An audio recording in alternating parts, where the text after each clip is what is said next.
You ask Tiger to calculate. This deals with linear inequalities with one unknown. The final result is x smaller than -17/6 smaller than -25/6. Let's solve it step by step. Group all constants on the right side of the inequality. Subtract 5/6 from both sides.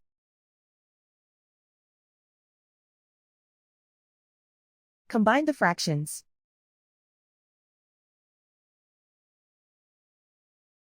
Combine the numerators.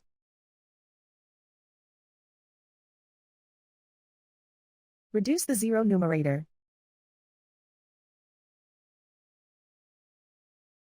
Simplify the arithmetic.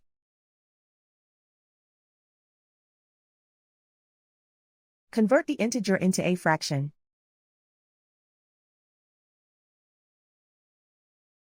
Combine the fractions.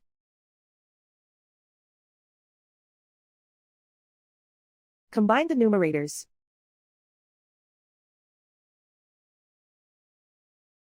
Plot the solution on a coordinate grid.